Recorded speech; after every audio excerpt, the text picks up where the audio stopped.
All right, I got you. Welcome to Unmuted Nation. Welcome to Wednesday and Black Lives Matter. And the country is starting to recognize it. Those that have wanted to ignore it, that have felt some type of way about the statement, which is baffling, right? I think that many people have given the analogy as to why Black Lives Matter. So I'm not going to do that tonight. I'm not actually ever doing it again. I've decided that I'm done telling people why Black Lives Matter. At this point, if you're alive and able to speak, whether you're 3, 30, or 73, you know why Black Lives Matter. And so, so many things happening, and at the core of what we all want to happen is systemic change. And we've talked about it. It's amazing that this current presidential administration in the United States completely refuses to acknowledge that America has built a system against people that look like me. And for many of you watching, people that look like you. And so one thing I will say is that while we're having the conversation, and I've been criticized quite a bit for not taking or really jumping into the lip service that's offered by white America or any other color, POC America, that, oh, we hear you now, or we get it now, and we believe it now, and we support you now. Because all of the support looks it looks a lot to me, just like another bandwagon initiative that America has gotten on board with. And so for those of you frustrated with those of us that are not really interested in lip service, you need to look at history. And you can look at each time that we've had a barrage of unnecessary force and police killings against Black men. There's been outrage, and there's been lip service, and there's been training offered, and perspective offered, and think tanks, and we're bringing in experts, and we're doing a national search for a new police chief. These are the answers that Black America has gotten for as long as we've been able to demand, right? Because it's not been that long that it's often, I don't even know I was going to go here tonight, but it's often talked about that, slavery was so long ago. And it's relevant to say it regularly on this show. It wasn't that long ago. And it's just as much as we are told to forget slavery, it was so long ago, or I didn't own any slaves, I'm not responsible. We can forget that. There's no pain there. The system began then, and it continues to be perpetuated, not just in our lives, but also in culture. So for the first time, we actually are starting to see not just responses and action, which is good.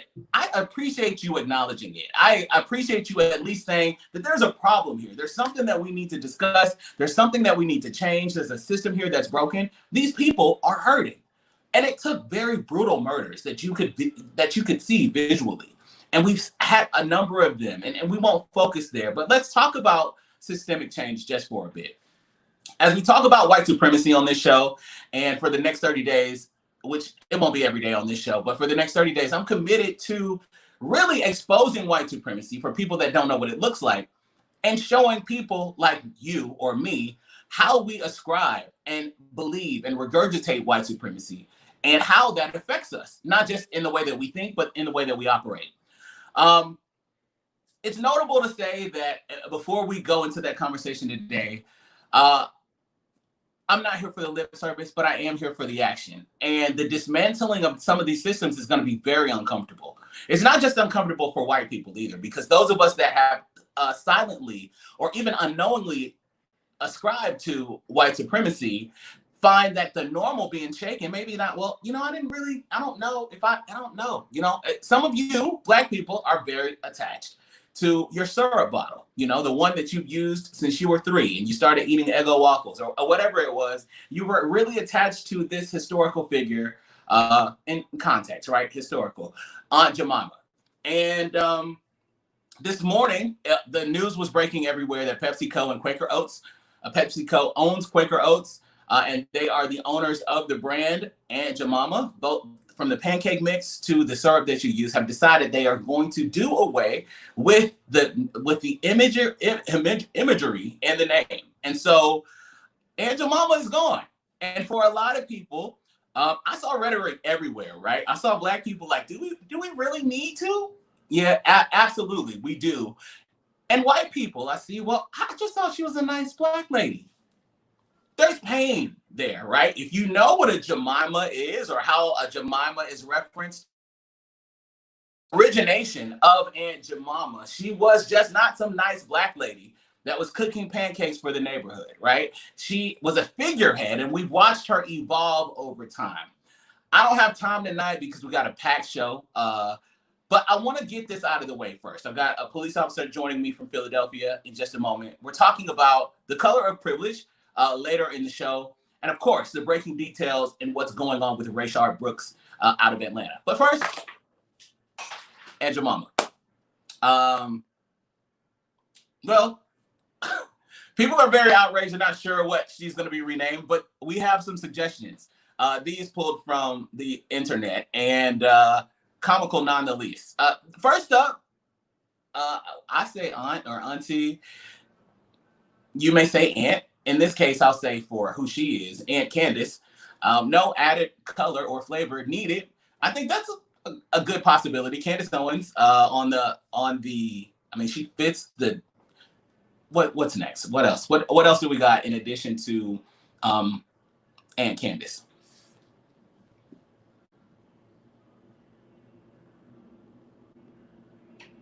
Okay, well, we got some more and Jemima's. We'll get to them later in the show. It's not that important. First, what I want to do is move on because technical difficulties is a part of the mutination experience, right?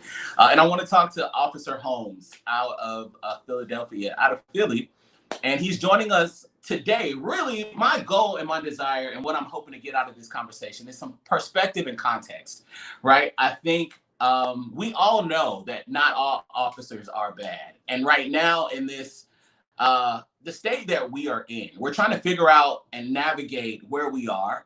And I think it is necessary for us to have a conversation with an officer that can actually probably teach us something. So if you know people that need to join this conversation right now, especially since we're live this week, share this with them. Officer Holmes, if you're with us, welcome to Unmuted Nation.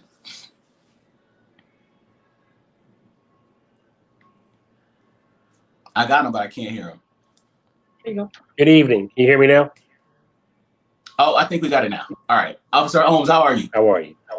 I'm well, man. Thank you. And thanks for joining and agreeing to do this program tonight. I think a lot of people really value it. And first of all, thank you for your service and what you do to protect communities and where you are. If you wouldn't mind, just talk to me about how you became a cop and even what drew you to that profession.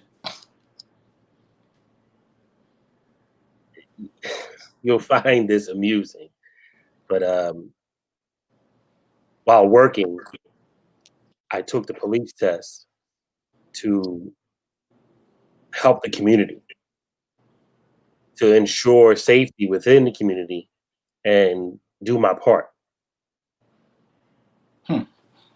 So, and I think my hope and my desire is that most people, when I think about people that join a police force or when they aspire to be cops or become working in law enforcement in any way, my initial thought is that they want to protect and they want to help their communities and they want to serve their communities and kind of give back in that way.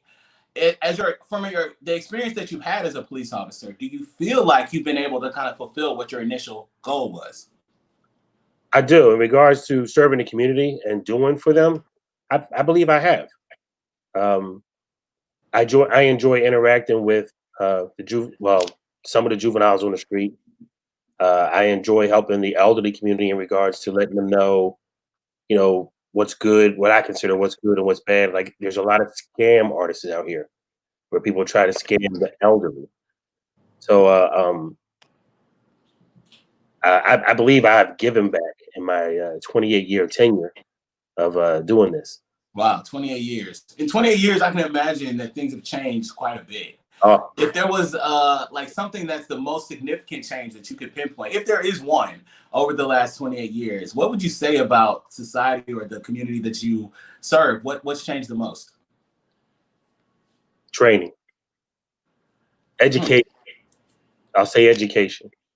Training and education. That's interesting. And so my first question about training and education, like when you signed up or you took the test, so you were working, you took the police test, and when they told you about education or training, what was it like when you joined 28 years ago? It was a nervous feeling because it's a lot of training that you go through. I went through 6.5 months. It's a lot. Six and a half months. 6.5 months.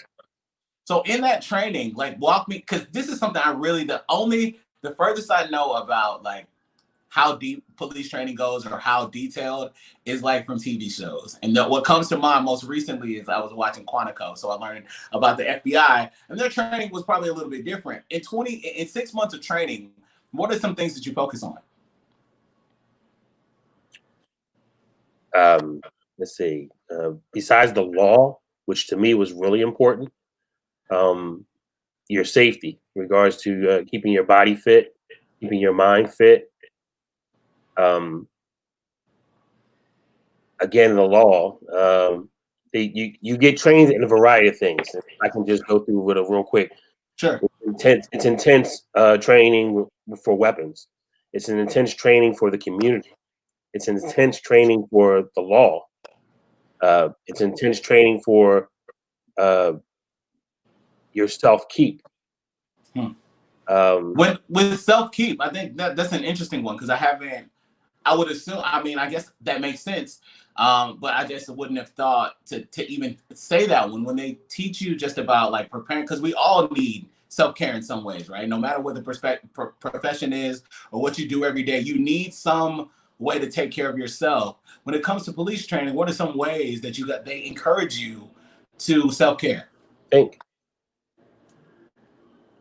common sense.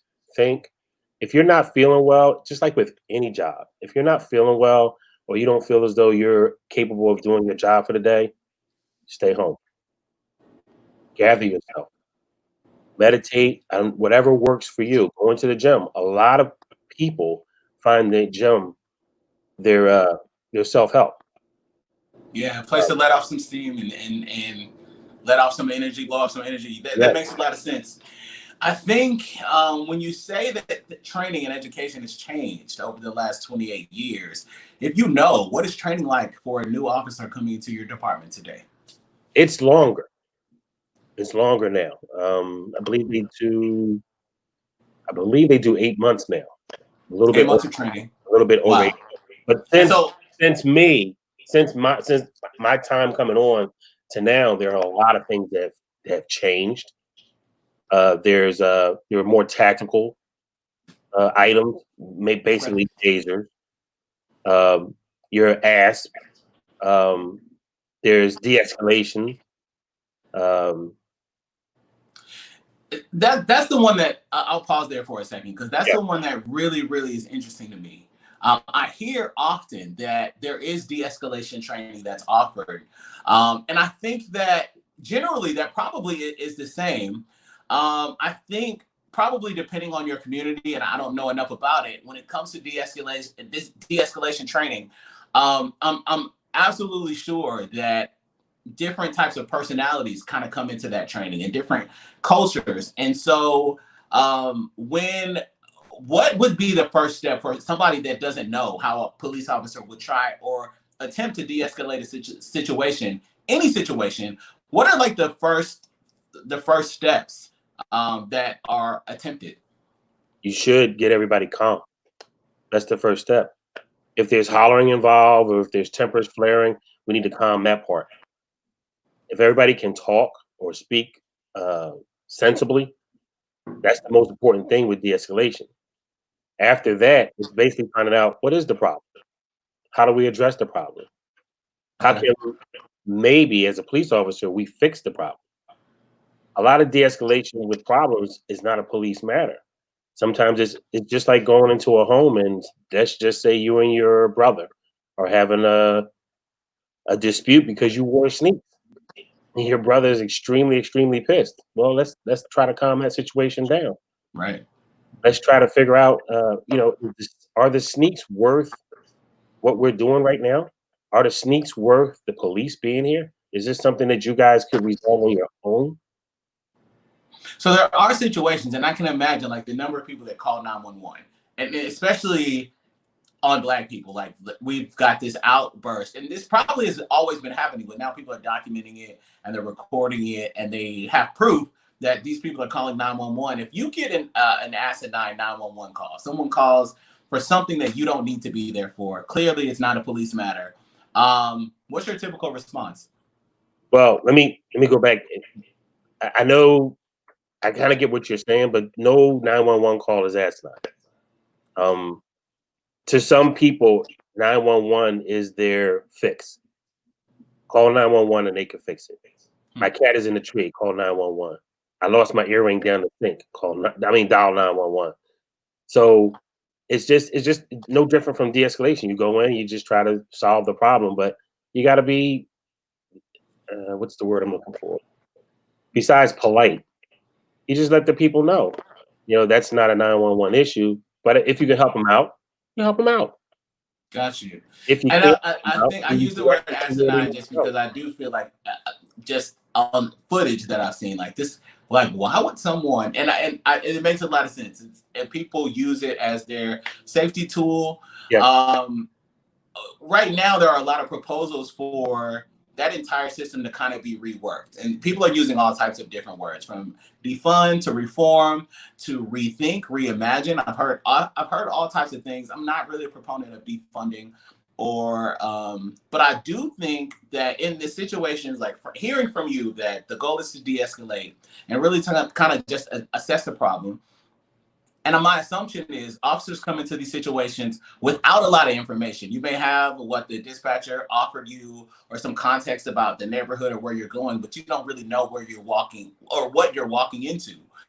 Have you found that, because from what we see, like the ones that we end up seeing and things that come here or that we may watch somewhere, is that sometimes when there's an attempt to de-escalate, there is force in some way, one way or the other, or an act, a gesture that people often question. I'm reminded of a situation where this happened in California 2 weeks ago, where there was a woman flagging down the police officers because they were looters. With everything going on, they were looting and trying to break into her store. The police officers literally ignored the looters and arrested the lady that was flagging them down. So there's a number of reasons, like I don't know, and there's a situation where you don't know what to do. Like, is there training past that? Is there training for you when if you're faced with a situation that you weren't expecting or weren't prepared for? the best training for that would be is the call a supervisor, or what we consider a field training officer, somebody who has more time on, like probably myself. Okay. If you don't have the answer, Okay. I think, and I don't want to keep you all night because I think I could probably I can go back and forth because we can go. this type of information is just it's helpful because I think that especially in the climate that we're living in right now, because it seems like it's come and gone, come and gone, and come and gone, and my, I guess, radio career and my media career, I've been covering this at least since 2007, that I can remember having shows just about how to interact with the police or police brutality situations. And I think the question that I get for the most part from viewers and listeners, parents, what do we tell, or what is the advice? And I guess I would look for advice from someone that has 28 years of service on the force, and you've kind of been in these communities, you kind of understand. What advice can we give young parents and young aunts and uncles, grandparents that see their kids, especially Black kids, growing up in this world where it seems like, there's tons of data out there where it seems like there's always a reaction instead of de-escalation training first. There's always something that escalates just because, and the narrative has been because of the color of the skin. That is true. And in regards to telling a parent, I really couldn't tell you what you could tell your parent in regards to the children, except for educate them.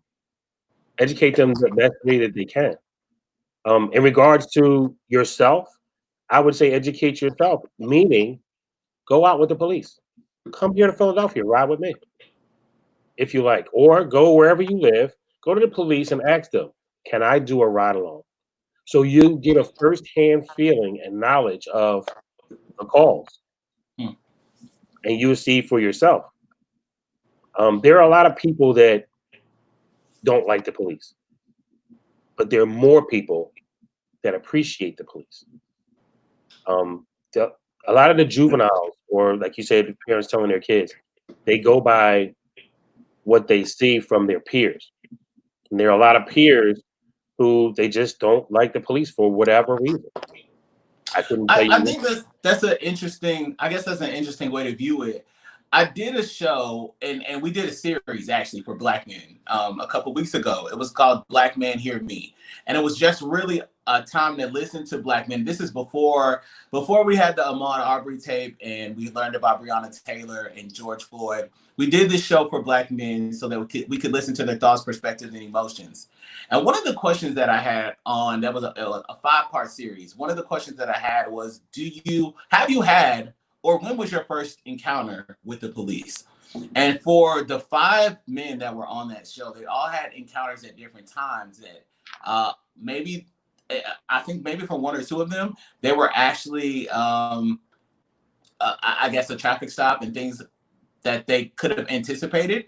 For the others, they were like things that kind of really caught them off guard and just an experience that kind of shook them to the core. And I think that having an experience that maybe they weren't detained or maybe they weren't arrested, but just an experience that felt like discrimination or it felt like there was some bias within that. I think a lot of Black men carry that with them, whether it happened to them at 15, 17, 25. I think it's just there is a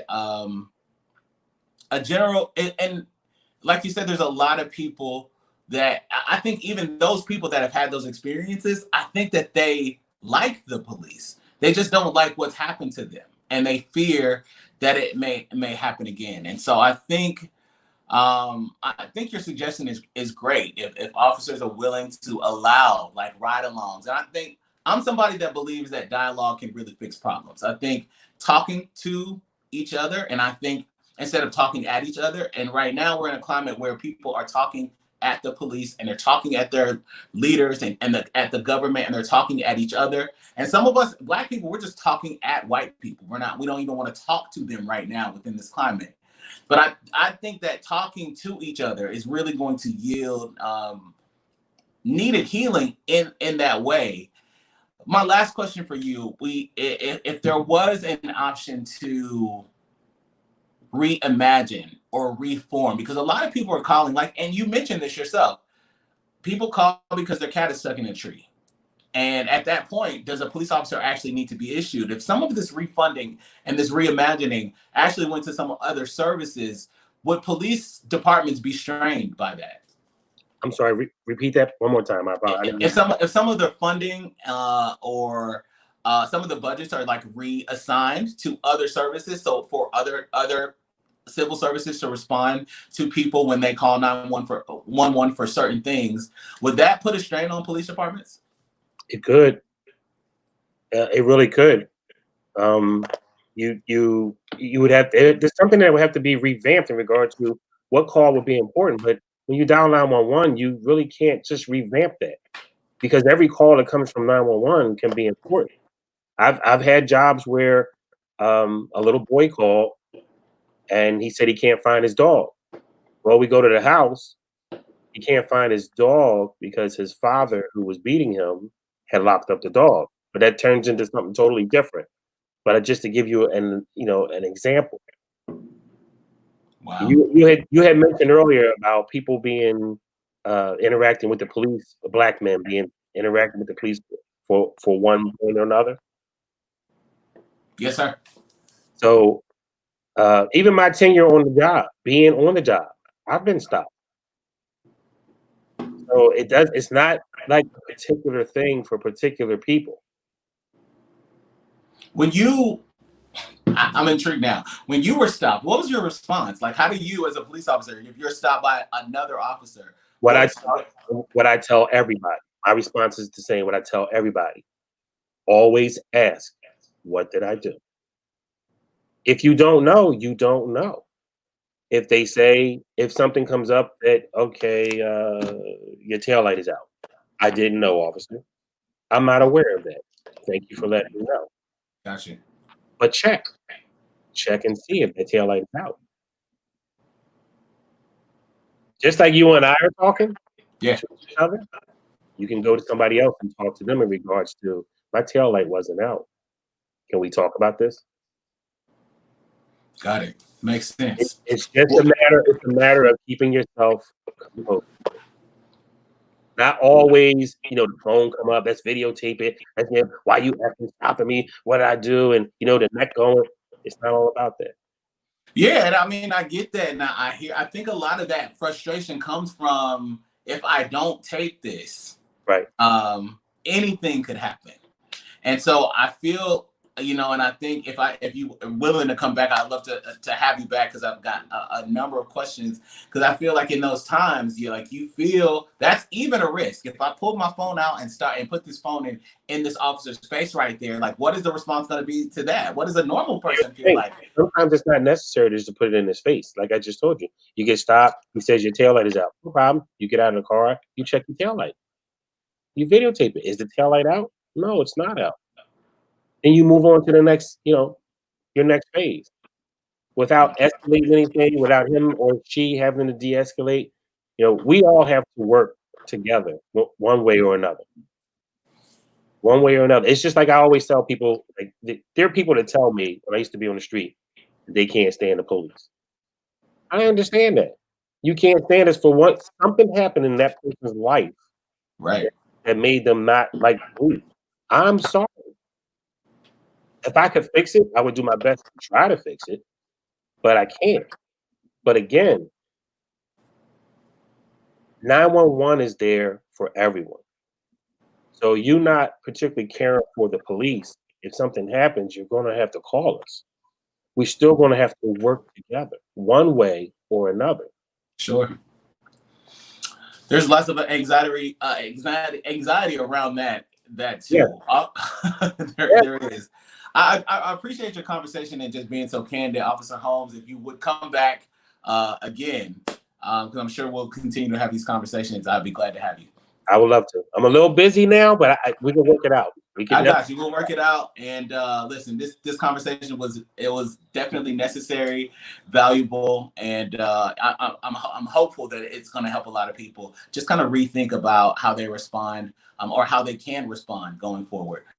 So, Officer Holmes, thank you so much. Absolutely.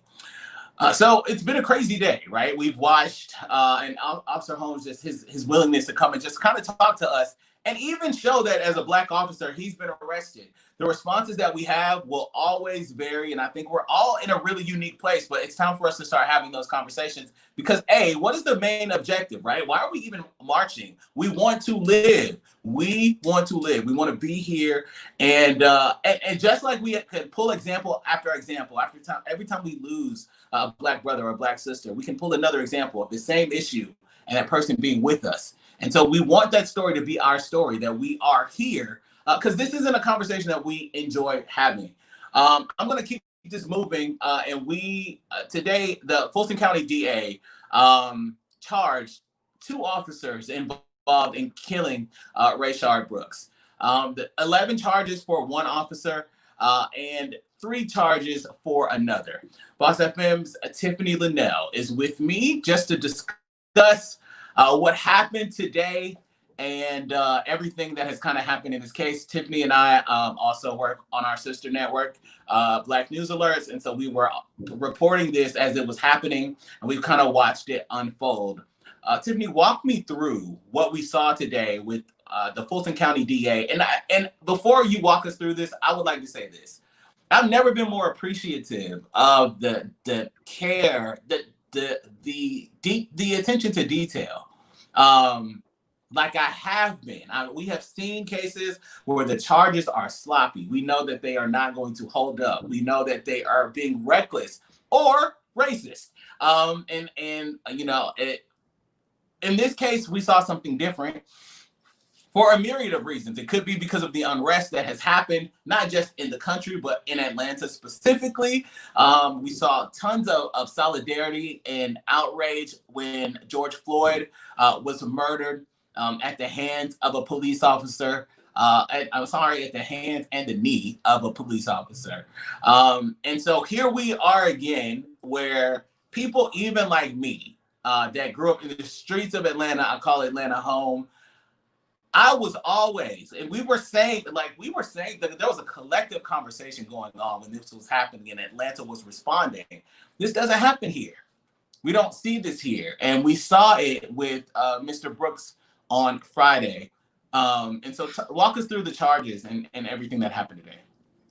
Yes, so Fulton County District Attorney Paul Howard had a lengthy press conference earlier today. Like you said, Alex, he took his time. He had screenshots, he had pictures from the surveillance video. Some new information was released today, including the fact that not only was Brooks shot, he was kicked and stepped on by the other officer, the accompanying officer, who was actually hold on a second, because I think we have footage of the Fulton County DA and just kind of what he walked us through right before he announced the charges. Mr. Brooks was shot. There is an Atlanta policy that requires that the officers have to provide timely medical attention to Mr. Brooks or to anyone who is injured. But after Mr. Brooks was shot, for some period of 2 minutes and 12 seconds, there was no medical attention applied to Mr. Brooks. But when we examined the videotape and in our discussions with witnesses, what we discovered is during the 2 minutes and 12 seconds that Officer Rolfe actually kicked Mr. Brooks while he laid on the ground. All right, so aside from as frustrating as that is to hear, right? And part of the reason that I think it's so frustrating is because we, as a Black community, have been very vocal about what is happening and intent on people paying attention. Watch what's happening. Listen to what's happening. Trust Black people when we are telling you that something about our experience, something about the situation is different than what you deal with. You deal with.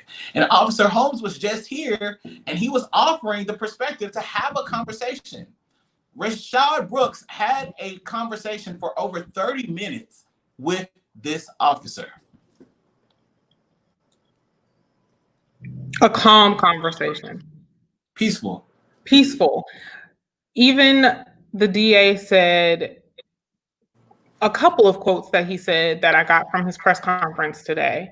He did not resist. He was not an imminent threat. He did not pose a threat at any time. He was calm. He was peaceful. He answered all of the requests. He complied with all of the requests. He did the sobriety test. He moved his car. He presented options. I know that we have shared the screenshot as well as it's been shared across the internet where he says in the caption, "My sister lives down the street. I can walk." So, for those who are not aware of charges, Ralph, however you pronounce his last name, the officer who actually shot and to be frank with you, I don't care anything about that man's last name. But I don't know how to pronounce it, but him. On this show, he's not getting any respect. But him. He is facing 11 charges, including felony murder, which carries a potential sentence of life without parole, or the death penalty. He is also facing multiple aggravated assault charges, one for the actual shooting, and then another for a particular car that was actually hit by stray bullets during the shooting. So there were 3 witnesses in that car. I couldn't tell from the press conference if they have added on with the state participate to the litigation, or if they're just bearing, it sounds like they're just bearing witnesses. But their attorney was at the press conference as well and made a small statement. The other officer, I'm sorry, let me go back. Rolfe is also facing 7 violations for violating his oath within the city of Atlanta. Brosnan is facing 3 charges. One for, I believe his is aggravated assault as well. It's aggravated assault for stepping on the shoulder of Mr. Brooks, and then 2 violations of his oath within the city. Those violations carry potential penalties of 1 to 5 years. I have seen mixed reviews. Some are upset with Mayor Keisha. Some are upset with the DA. Some are, of course, elated. This is what justice looks like. This has always been asking for, is that when you kill us, that some accountability and responsibility is taken. Qualified immunity was also mentioned during the press conference. As some of you may be aware, Mayor Keisha said in her press conference the other day that they were basically putting together a task force to review some of the practices and policies. Some of the DA's recommendations were included talking about qualified immunity, which is basically a standard or precedence that has been helping officers and those in law enforcement get off and get away with things that are happening during their duty. Sure. So a lot of charges today. Lots of charges, and there's some comments back and forth. The second officer initially was participating. There's some angst around, maybe that's, the police union is coming at him, and the officers union right now, they are trying to rally around him. And I think we'll continue to follow this. Hopefully you'll come back to us with updates with this. There's one more piece from the DA's press conference today that I want to play because it's imperative. And if you get the opportunity, obviously we can't do it tonight, but if you get an opportunity to go watch the Fulton County DA as he walks through the research that they did, this is something that doesn't usually happen. This is exactly what we're asking for. Like when we're asking for the system to change, well, I'm not asking for lip service. Like I told you, don't wear no damn kente cloth. I don't care about that. And Jamama, thank you, but I don't care about that. Change the system. Change the system. With this DA today was the first step that we have actually been able to tangibly see that there was work done in understanding what the officer did. What did Mr. Brooks do? Right. What did it warrant? What type of response did it warrant? And then what did the officer do?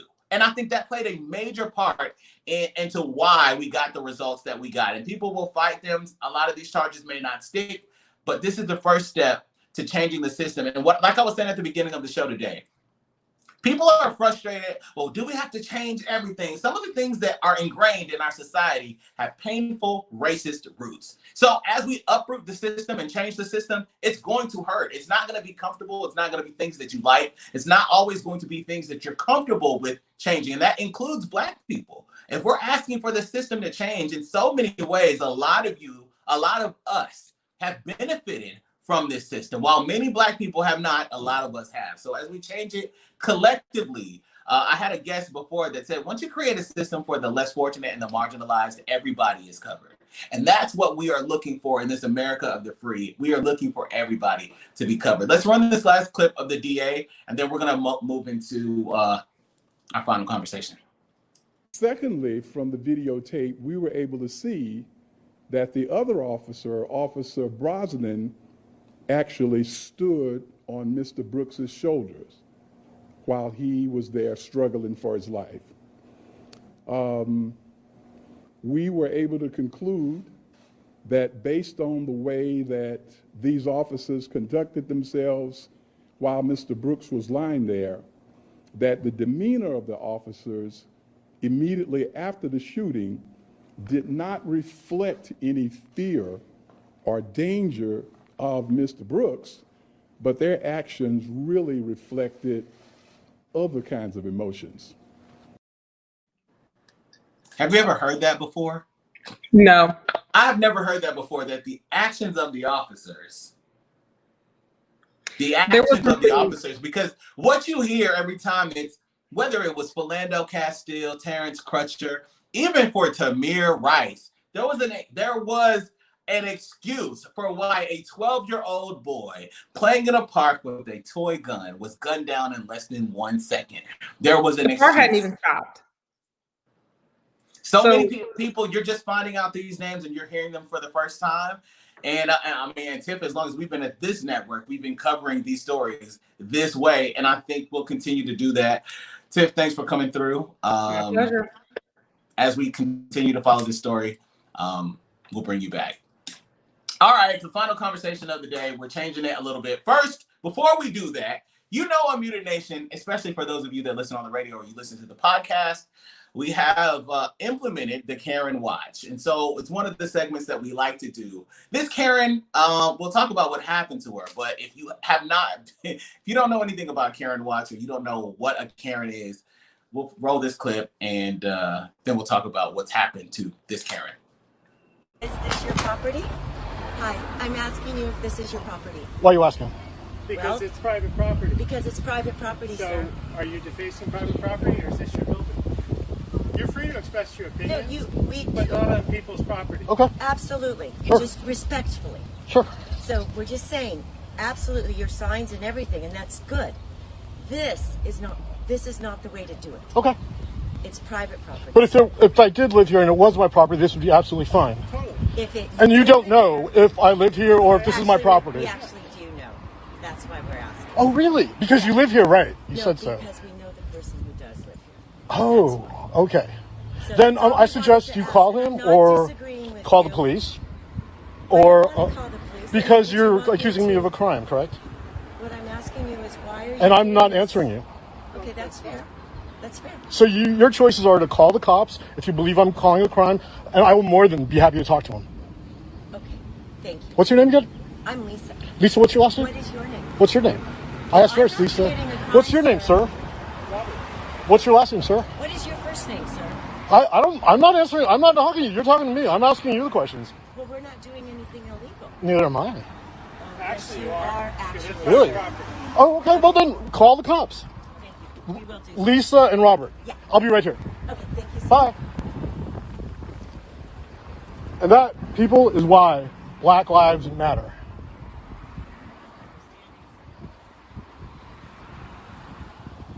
That's Karen, and she's calling the cops. And this is going to be really funny. Because she knows the people who live here. Personally.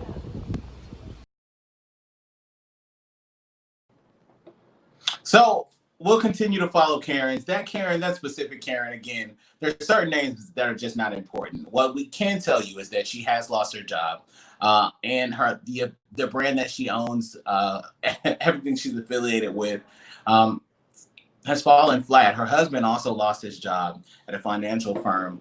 I'm sorry to hear it, but Karen, mind your own damn business. And I think that's a message for Karens everywhere. And we'll continue to talk about Karens. Like I told you when we started this segment, I will continue to talk about Karens for as long as Karens continue to be Karens. So send me their phone numbers, send me email addresses, addresses. We'll put it out. We'll tweet it out. One day we'll have a full Karen show and we'll all sit here and laugh together when the circumstances are a little better. All right, changing gears a little bit. There's a conversation that's been happening.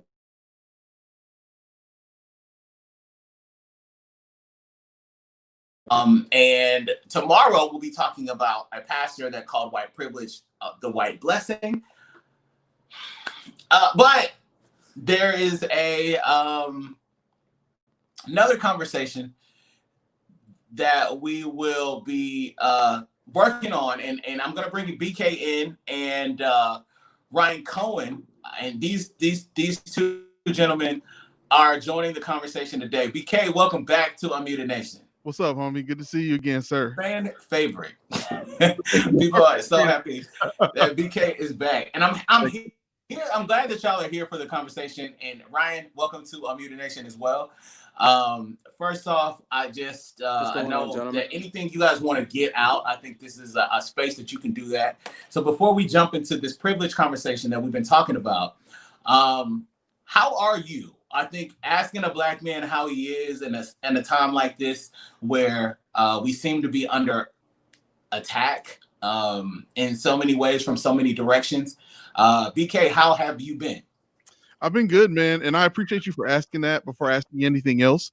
One of the things that I'm very passionate about is, especially if you're not a person of color and you want to check in on your friends of color, the best way to do that is to just ask that, not send articles and agenda set. Wait, people are sending you articles?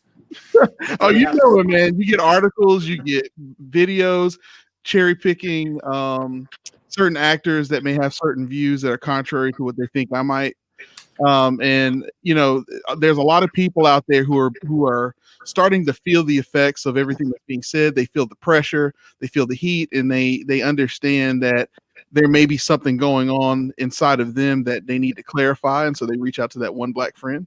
And sure, I think this is a good point, right? I think people, their knee-jerk reaction is to say, well, I know another black person that thinks this way, or I know another black person that thinks this way. Or what you find when you are very uncomfortable, and black people, this happens to us, not when it comes to situations about us, but you look for facts, or you try to find somebody that has a viewpoint that's contrary to whatever the narrative is. So while we're trying to tell you that Black Lives Matter, you send me a video, or you put it in my inbox of Candace Owens talking about, no, you know, racism is solved, or you send me your pastor saying that we paid for the sins of slavery with the Civil War, or slavery's been covered by the blood of Jesus. All types of videos that I've gotten this week.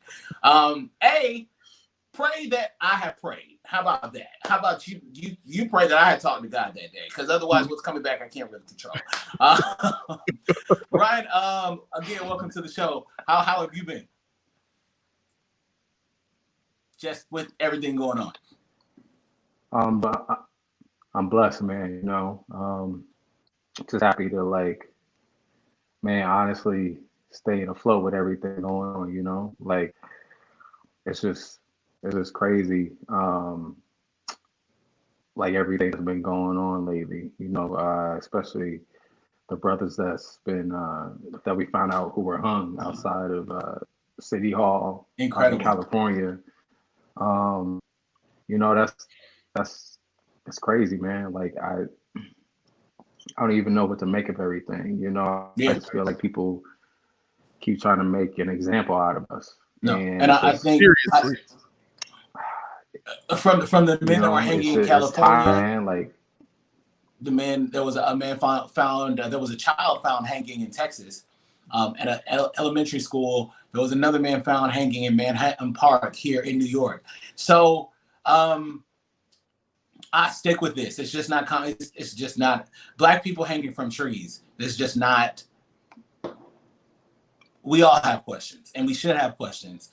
And what it feels like is what it looks like, because what it looked like 40 years ago when this was happening, and 50 years ago when this was happening, the excuses that were given for it, we're starting to hear the same excuses. There's a cause of death for these people hanging from trees almost immediately without an investigation. And so we have to continue to put light on something so painful. And I agree with you, brother. It's very difficult. It's a hard place to be.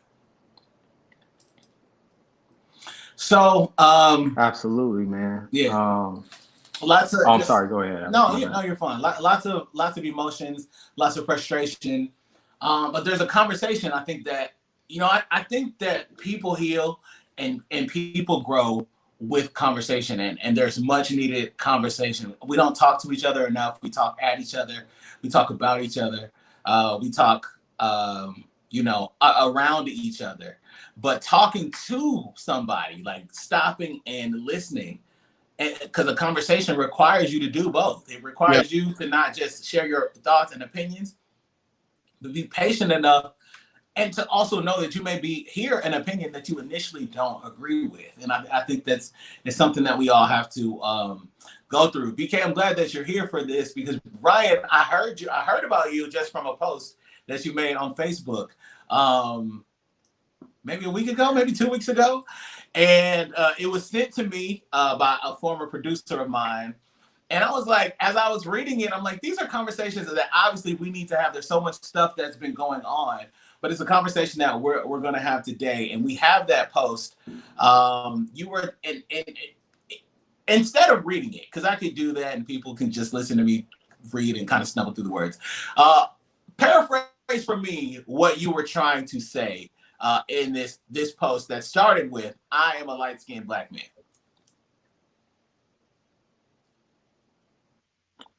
Right. So, you know, it was a post that was going around where, you know, started out as, you know, I am a black man, you know, I will not um, hold the rest of my black men down. I will uplift everyone else around me. And I was going to do it the exact same way as everyone else. But something in me told me to kind of be a little more real about it, because being a light skinned black man, there are things that I mean, I don't get me wrong, like I do go through a lot of the same things as everyone else who is black, but at the same time, light skin, um, I feel like given the benefit of the doubt more often, Do you feel as like you're opposed given the to benefit of the my doubt with just, darker brothers and sisters. not to cut you off, do you feel like you're given the benefit of the doubt with just black people? Or do you feel like you're given the benefit of the doubt just in general because you're light skinned?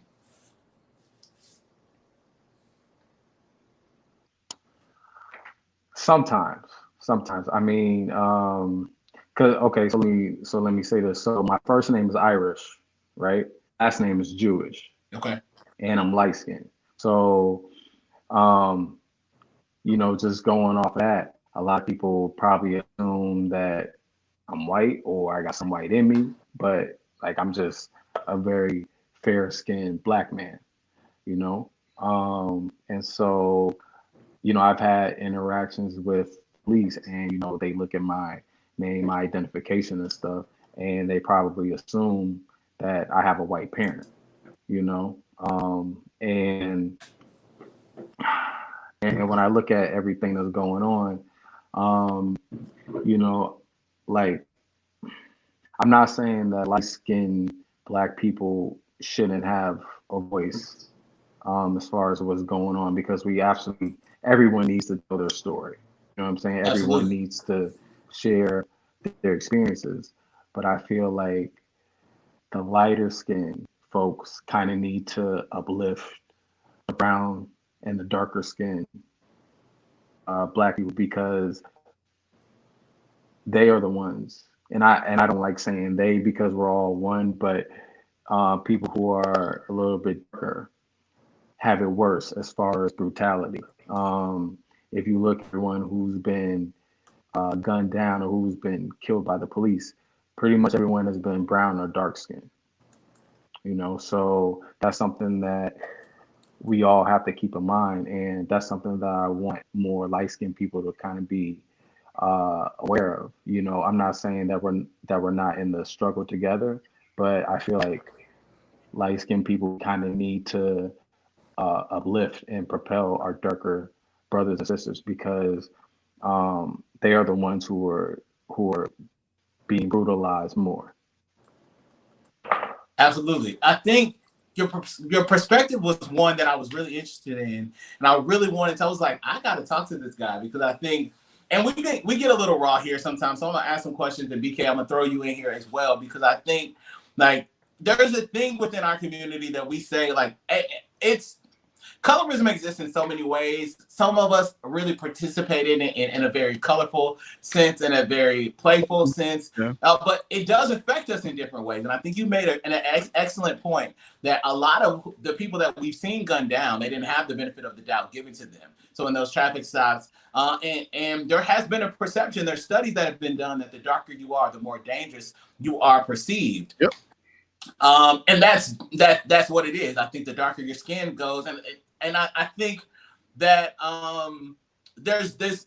And I'll change that. BK, I'm gonna ask you a question. But we all, like in our community, we know what it means. And you, Ryan, you probably know this as well. When someone's like, "Stop being light skinned," like when there's a perception that your light skin makes you more sensitive. And I think that same thing goes along with it. Like, you know, somebody's like, you know, okay, I see you. And we play with the name of this show today. Like, do we call it the color of privilege? Do we call it the light skin squint? Like, what do we call, like, what name do we put on this? But I think the deeper conversation is, like, how do we, and I like your perspective on it. Like, these are our brothers, these are our sisters, this is happening to them. We need to be just as vocal, you know, because we're not at the center of a lot of these incidents. BK, can you remember a time where your lack of light skin inhibited you in some way? Yes, I can. But if you don't mind, I'd like to kind of educate the audience just a little bit. I always like to start from a place of education. My grandfather, Henry Jackson, rest his soul, you know, he was a man who was an advocate for Black people, and he served time because of certain issues that he got into due to his race. And so he was very passionate for the remainder of his life about educating us. So from an early age, my grandfather did a good job of educating me that where all of this comes from has slavery roots, and it has to do with the lighter, more fair-skinned you were treated better, you were given preferential treatment for work. And this did not end in slavery. During Reconstruction and post-emancipation, there was a thing in the late 18th or 19th century and into the 20th century called the brown paper sack test, where if you were a Black person who needed to get work because of vagrant laws, you had to have a job and had to have a place to stay. So you went out to get work. If you were able to pass the brown paper sack test, they held a brown paper sack up next to your face. If you were the same shade or lighter, you were preferred. You were actually let in to get an interview for the job. It didn't guarantee you the job, but you at least got to interview for the job. And if you were darker than that brown paper sack, you didn't even get to compete for that job. And so you were put into situations like sharecropping and other things that continued generational poverty for Black people. So moving into the 20th century and into the 21st century, you have to understand that due to Jim Crow and things like the brown paper sack test being done, you're thinking that you have to understand that you have grandparents that are still alive that may have been applied to this test.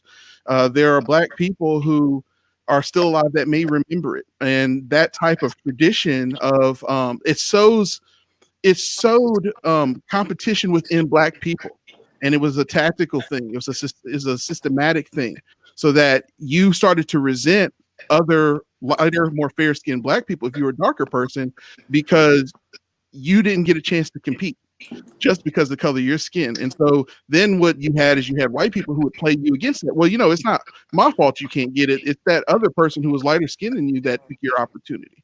And so you sow these things, and 100 years later, it's still going on. Now, we make fun of it now, and we play jokes with it, you know, with Drake being light skinned. And Drake is often offering very light-skinned energy. He tends to be the light-skinned ambassador, and he's in the if you watch Oprah's bank account, he makes fun of himself. He's just trying to reach his LSQ, his light skin quote. Oh no, LSP, light skin potential, and he just is living life au natural. So you know, there's things about that we made fun of, but yes, there's been times where I've actually seen it on both sides. I grew up in Dallas, Texas, and for the first part of my schooling, I went to Oak Cliff schools, and that's the hood out there. There's Netflix movies about what happened in Oak Cliff, and you know, if you were light, I've heard about Oak Cliff. I remember there was this pretty girl named Ashley who she was real bright skinned. She wasn't even mixed; she was just really fair skinned, and they tore her up, you know, because. Again, these roots of not trusting of lighter skinned Black people because they were taking opportunity away from darker skins. If you got a bunch of darker skinned Black people, then the lighter person is going to get hated on. I've been in schools where you were darker and then the lighter skinned person with white people was more accepted. So I've seen both sides of it, but you have to remember at the end of the day, and the day has to end at some point. You have to make sense of the things that are happening to you. And you have to recognize, ask yourself, when you hear yourself saying that, don't just say stuff. Don't just say, oh, you're just being like that. Make sure you have the education along with it. Make sure you understand what's happening, because you have to understand, if we're going to use the words like systemic and systematic, those are two different things. Is the system that is at play. Systematic is a taking apart and dissecting piece by piece until there's nothing left. So there's both a systematic racism at play and there's a systemic. And so the colorism is what it's called, is when someone is given the type of discrimination that someone's given preferential treatment because they have a fairer, more attractive skin than you do. And I want to give a shout out to my best friend, my brother, Derek Lewis, who's one of those fair-skinned Black people who called me earlier this week and told me it never occurred to me that my privilege as a lighter-skinned Black person may have put you at a disadvantage. And the person that I love most in the world as my brother is you. And to know that there's been times that I've said things that could be racist. We never consider that Black people can be racist against their own people. We can definitely be colorist against our own people. So shout out to you, bro. You definitely living life the play away, and I commend you for that. No, absolutely. And I think we did some more research on it, right? So we looked and we did a couple of polls today just to ask, and I want to walk through these polls and I want your thoughts on them because some of them, I mean, one of them specifically caught me by a complete surprise. Like this, I'm like, y'all lying. So the poll questions today, let's see if I can pull them up. Here we are. Do you believe in light-skin privilege? On Instagram, 83% of people said yes. Yep. 17% of people said no. On Twitter, 96% of people said yes. Mm-hmm. I believe in light-skin privilege. 4% of people said no. 96. So that means, that was not all brown-skinned people responding to that. But just based off of what you said, Ryan, like if you know that privilege exists, we know that light-skin privilege does in fact exist, but we are one. Light-skinned people, come on now. Come on. And Alex, can I take it can I take y'all deeper? Can I do a little bit of a deep dive? I love when you're here. I want to give y'all some perspective for a second. It's important that you as an African American person, and I say that for a reason, once you get a DNA test done, Ancestry, any of those are great. I did mine through Ancestry. You'll understand why it's important to refer to yourself as African American. You need to understand your privilege. UFC light heavyweight champion John Jones, for the first time, just got his ancestry done this past week, and he found out he was 47% Nigerian. I found out that I was around 40% Nigerian as well. So I'm primarily Nigerian, but here's what the kicker was. I am 25% Caucasian.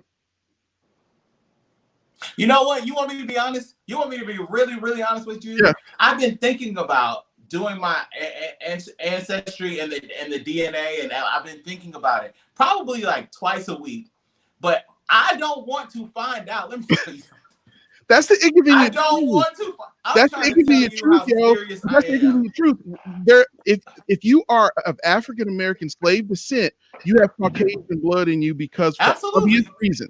But see, unlike you, BK. So it's insane when you crazy when you think we hate on colors, but colors don't necessarily reflect who you are on the inside. It's very much so. That's why Morgan Freeman says that why don't we just agree that color doesn't exist? Why don't you stop calling me a Black man and I'll stop calling you a white man? Like, we need to start understanding that we are all part of the human race. And the more you understand about who you are on the inside and you gain that identity, you gain a power that you can understand how this is all working. And you can start to unravel and start to destroy some of this stuff in your personal life every day. Absolutely. But I'm going to still say this. I don't know when I'm going to do it or if I'm going to do it. Because if you are 25% Caucasian, I don't want to know my percentage. I'm not interested. I know that it's crazy, bro. That's not a piece of me that I'm ready to acknowledge, or I'm not ready to embrace that yet. But that's okay. We kept the poll going. We had another one. This ain't the one they lied on, but y'all can tell on that first one, that do you believe light-skin privilege exists? The second question was more so alongside family. Was the second question family?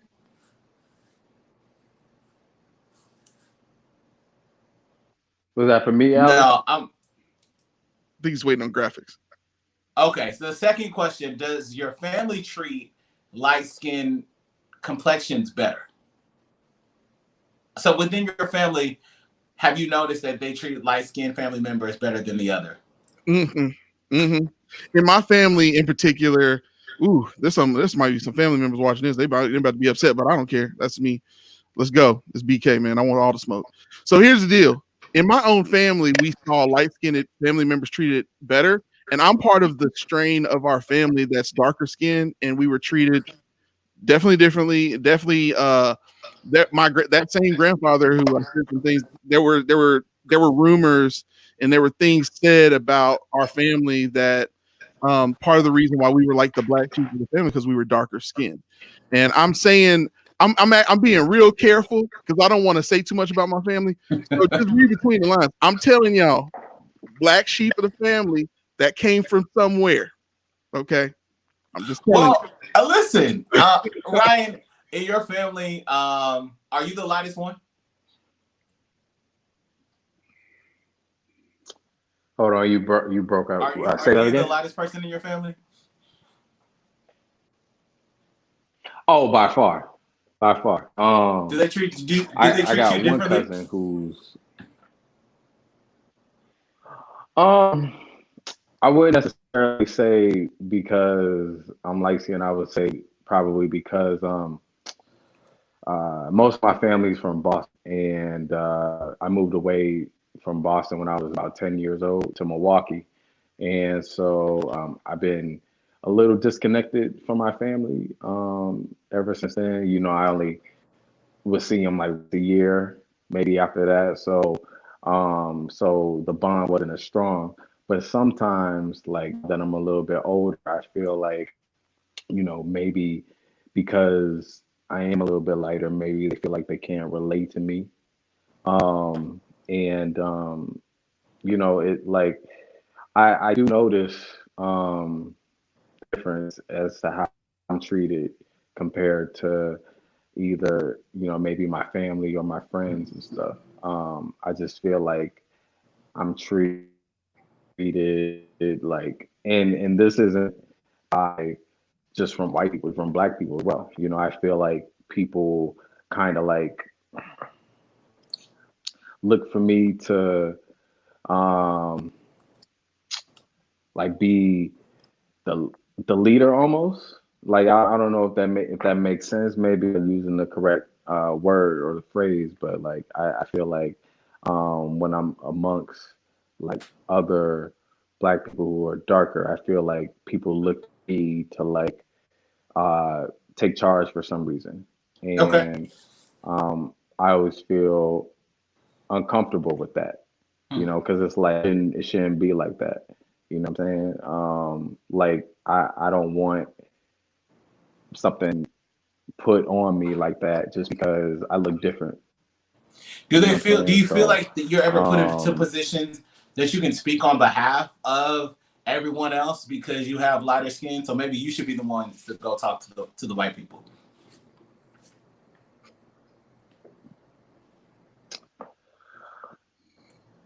I feel like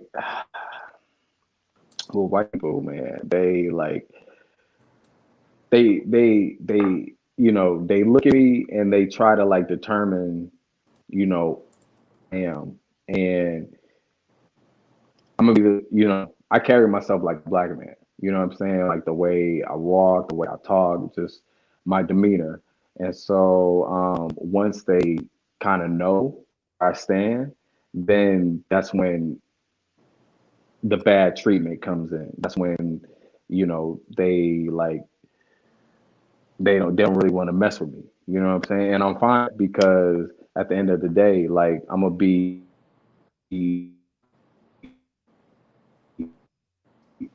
with my people. You know what I'm saying? I'm gonna be who I am, fit into anyone else's you know, whatever they think they want me to be or whatever that is. Yeah, I'm not sure. gonna do it. My last question for you, Ryan, when you made that post, because it was like you really went there. Like it's like you put it out there, you laid it out there. Listen, I'm a light-skinned black man. I know that we get treated differently. I know that we get treated better in a way, but we have a responsibility to kind of step in and stand in that gap between, you know, the way that our darker skinned brothers and sisters, we all black in this, and your message was delivered so directly. What was the response? What that you got? Like talk me through like how were people receptive of your message at all, or were they more so like you don't know what you're talking about, bro?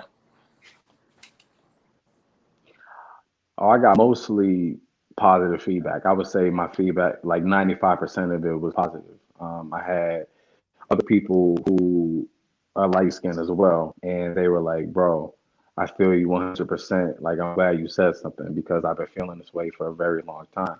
Um, and I can tell that a lot of people feel the same way, and they just, this is a conversation that we as a community, haven't really we haven't figured out how to have it yet, because with this type of conversation, people have to admit to what they're insecure about, and they have to admit to, the things that people don't want to say things that might make them sound weak. You know what I'm saying? And like I just had to go there. I just had to like put it out there because like I said earlier, everyone who's been gunned down, everyone who's been killed by the police, pretty much everyone has been brown or dark skinned, and so it's like when I look at other light skinned people um who make it sound like they have the same struggle, I'm just like, no, you don't. No, you don't. You really don't, because society gives you a pass for the most part. You know what I'm saying? Like if you're, an attractive light skinned girl, come on now. Like you really don't have, I'm not gonna say you don't have anything to complain about, but like you are so much more accepted by society. It's like you really don't have much to like. I don't know. I don't want to say that because everyone's experience is different, so I don't want to group everyone in. Oh, be But brave, man. like You spitting, bro. Go ahead. people just have to be aware. No, but like because my experience is different from other people's.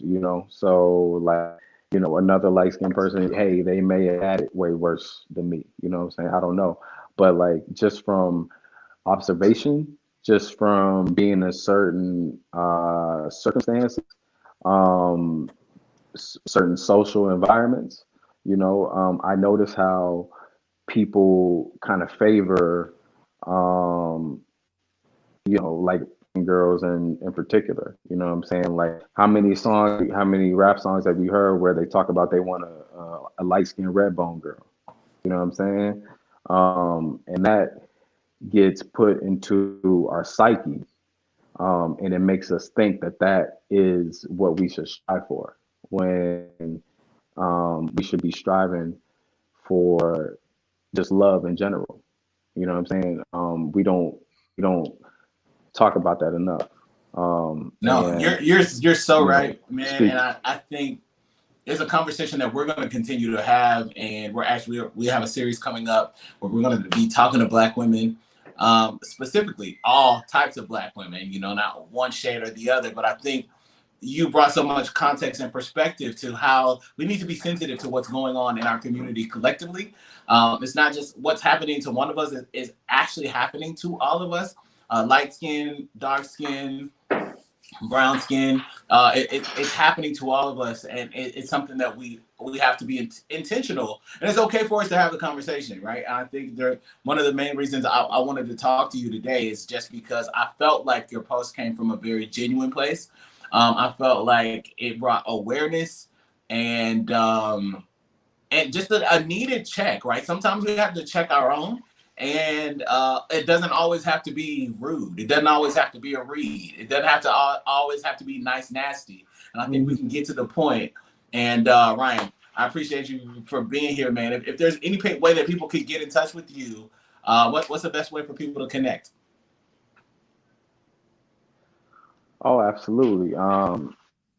People can find me on Instagram at Ryan R. Cohen. That's RYAN, the letter R, and then my last name is COHEN. And on Facebook is Ryan Cohen. I appreciate you being here, brother, and we'll be in touch. You're welcome at the Nation at any time.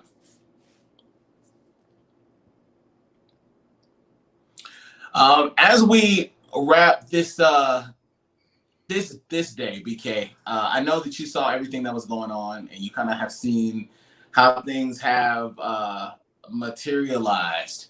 And we talked about this. I wanted to hit this point with you because we talked about this last week.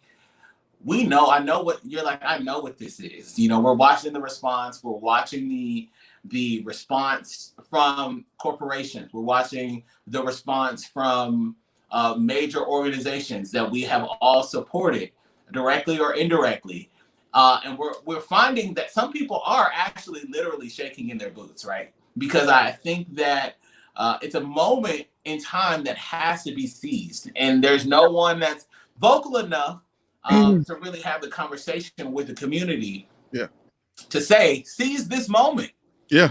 My dad must have called me at least 5 times saying, "Get it all. Seize, seize the moment." Remain vigilant. And you can't seize the moment if you don't know what you want. Yes. Yeah, 100% right. The thing that we have to understand, and we need to reorient as to why, again, notice everything that we talk about on the show, and in terms of when we talk about something, like to go back to the why. Think about the historical significance of it, because as you start to understand the roots of everything, you can understand how it's going to blossom later on down the line when you give life to it. So the reason why corporations and companies are shaking in their boots is because the most conspicuous consumption race are Black people. When you give Black people money, it flows through their hands like water.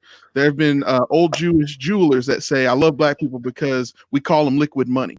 So, you know, our money spends fast. We get that check, it's already spent before the direct deposit hits.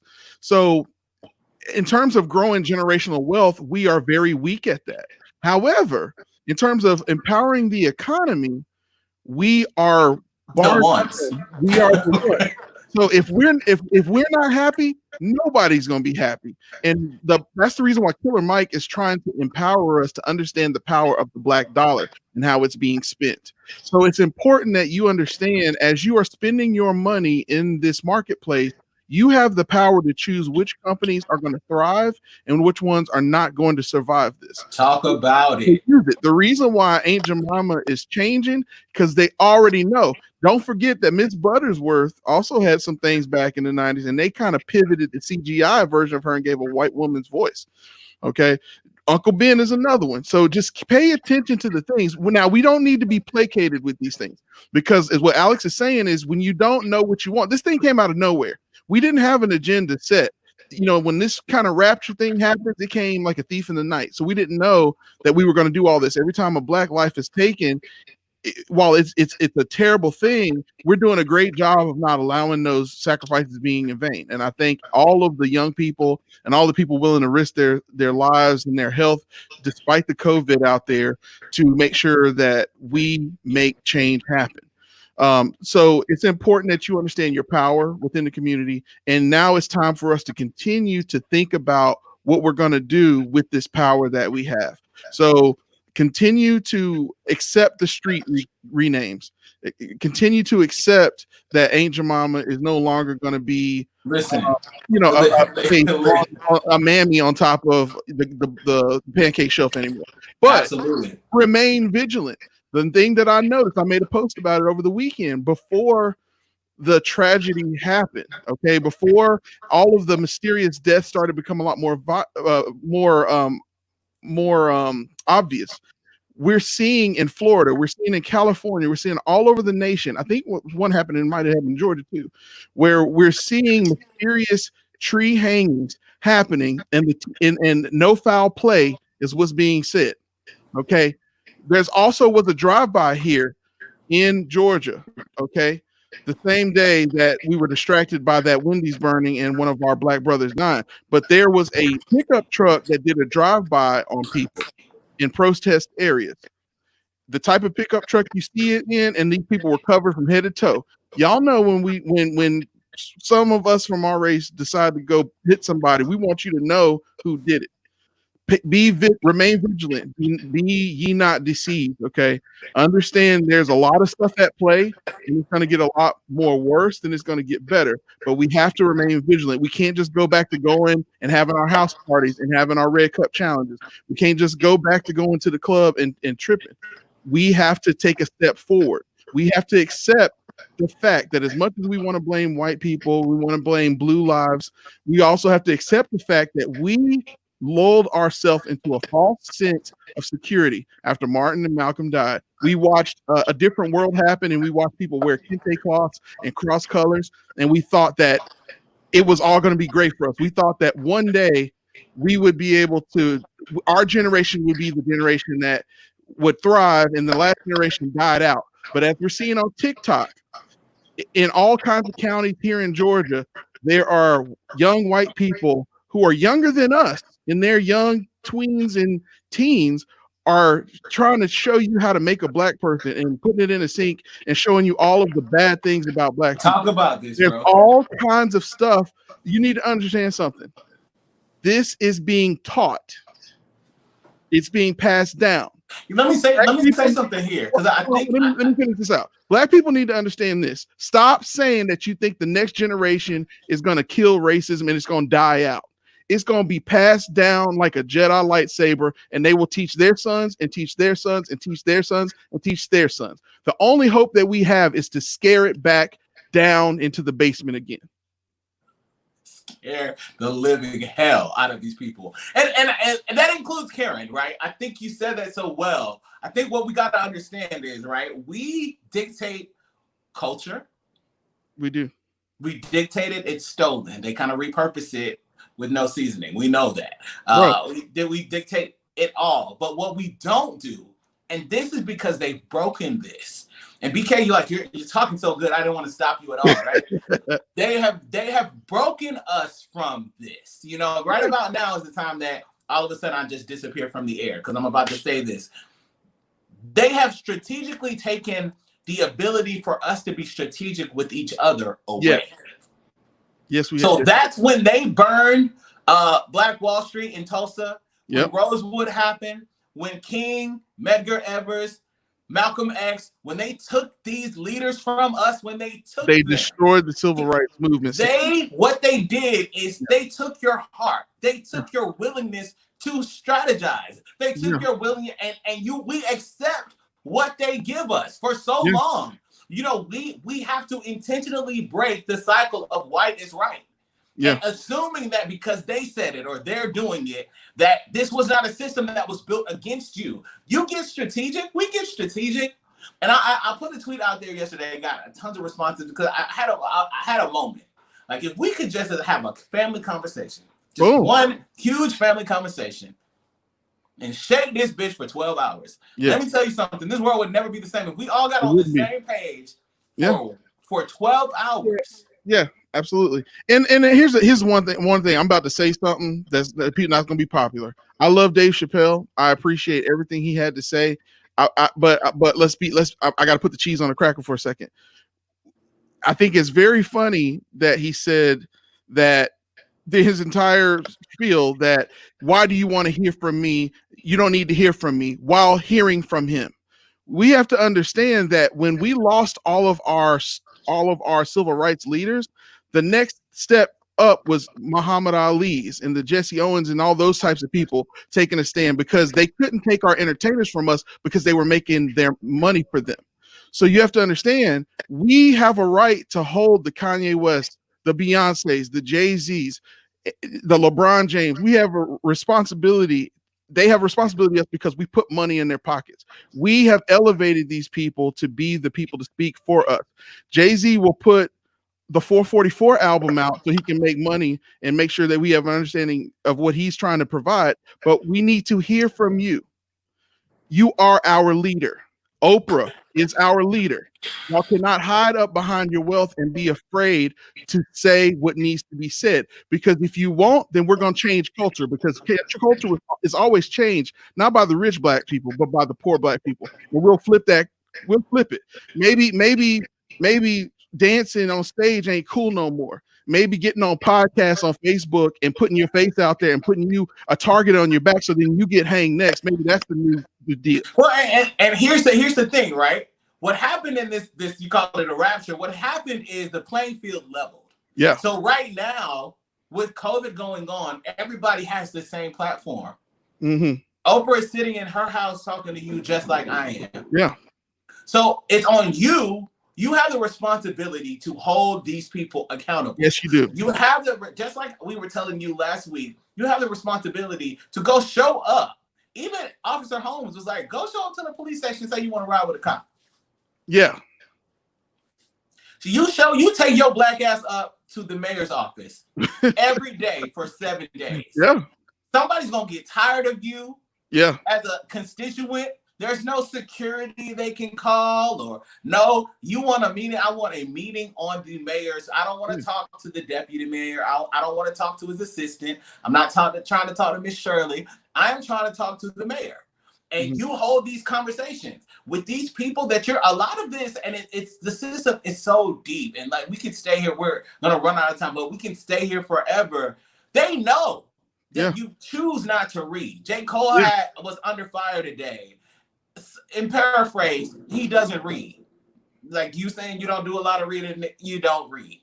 Yeah. They know that also a lot of us don't. Like you may read a post or your comments or your text messages, but they know that you don't read enough to change the culture or to shape they know the system. You don't know enough history to understand what they're doing so that you can see the pattern so that you can change things. They know that they can give you a little bit of sprinkle of a street being named and all these other things, and you're going to be cool with that. They're going to take your mama off. But remember, I got to go back to our leaders that we have elected from our money, our hard-earned money, and elevated them to king and queen.